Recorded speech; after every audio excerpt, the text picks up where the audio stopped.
Hello viewers, আসসালামু আলাইকুম।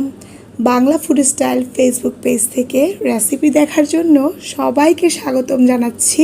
আমি মোনা। আজ রান্না করছি গ্রামের অথেন্টিক স্টাইলে গরুর কষাই গোশ ভুনা। নাম শুনেই বুঝতে পাচ্ছেন এটা কড়াইতে রান্না হবে। এটা উত্তরবঙ্গের খুব প্রিয় এবং প্রচলিত একটা রান্না, গরুর কড়াই গোশ ভুনা। তো গরুর কড়াই গোশ ভুনার জন্য আমি এখানে 2 কেজি গরুর মাংস ফ্রিজ থেকে বের করে পানিতে ভিজিয়ে রেখেছি নরমাল হওয়ার জন্য। মাংসগুলো নরমাল হওয়ার পরে এগুলোকে এখন আমি খুব ভালো করে ধুয়ে নেব। তার আগে চর্বিগুলোকে ধুয়ে আমি এক সাইডে রেখে দিচ্ছি। চর্বি এবং মাংস আমি একসাথে ধুই না, এবং রান্না করার সময়ও চর্বিটাকে আমি পরে অ্যাড করি। কেন পরে অ্যাড করি সেটা একটু পরে বলছি। মাংসগুলোকে মাঝারি আকার করে আমি কেটে নিয়েছি। এগুলো